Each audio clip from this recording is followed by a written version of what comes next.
இங்க பாருங்க, 1 பெருசா 10 பெருசானா 10 தான் பெருசு, அதுல மாற்று கருத்து இல்ல. பட் அவங்களுக்குள்ள நடக்கிற உட்கட்சி விஷயத்தை நான் பேச தயாரா இல்லை.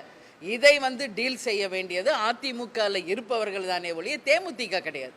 அதனால 1 பெருசா 10 பெருசானா 10 தான் பெருசு, அதனால ஒன்றும் இல்லை. நான் என்ன சொல்றேன், ஒற்றுமையா இருந்தா வெற்றி உறுதி, அதுல மாற்று கருத்து இல்லை.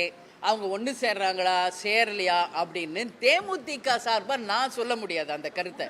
இது அவங்க உட்கட்சி விஷயம், அவங்க உட்கட்சி விஷயம். இது பேச வேண்டியது அதிமுகவை சேர்ந்தவர்கள் தானே ஒழிய தேமுதிகவை சேர்ந்தவர்கள் கிடையாது. சார், இப்போ எங்களை பொறுத்த வரைக்கும் இந்த கூட்டணியில தான் இருக்கும், இது தொடரும் என்று நான் பிரச்சாரத்திலிருந்து சொல்லிக்கிட்டு இருக்கேன். இப்பயும் அதை தான் சொல்றேன். அவங்க ஒற்றுமையோடு வருகிறார்களா 26ல், இல்லை அண்ணன் எடப்பாடியார் மட்டும்தான் வராரா என்பது நான் இன்னைக்கு சொல்ல முடியாதுங்க. இது அவங்க தாங்க டிசைட் பண்ணோம். அவங்க கட்சி விஷயம், அவங்க எல்லாரும் கூடி பேசி ஒன்றா ஆனாங்கன்னா அது வரவேற்கிறேன், நான் இல்லைன்னு சொல்லலையே. பட் வராங்களா இல்லையான்றதை நாங்கள் எப்படி சொல்ல முடியும்? அதை செய்திகளை உடனுக்குடனும் துல்லியமாகவும் தெரிந்து கொள்ள சப்ஸ்கிரைப் பண்ணுங்க.